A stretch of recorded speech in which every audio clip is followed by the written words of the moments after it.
ಆರೋಗ್ಯ ಆರೋಗ್ಯ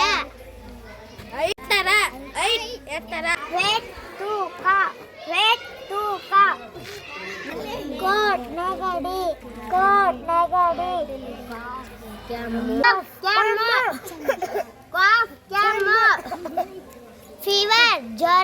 ಫೀವರ್ ಜ್ವರ ಥರ್ಮಾಮೀಟರ್ ಮುರಿತ ಪೆನ್ ನೋವು ತಲೆನೋವು ಟ್ಯಾಬ್ಲೆಟ್ ಮಾತ್ರೆಗಳು ಇಂಜೆಕ್ಷನ್ ಸೂಜಿ ಮದ್ದು ಸಿರಪ್ ದ್ರವ ಎಕ್ಸರ್ಸೈಸ್ ವ್ಯಾಯಾಮ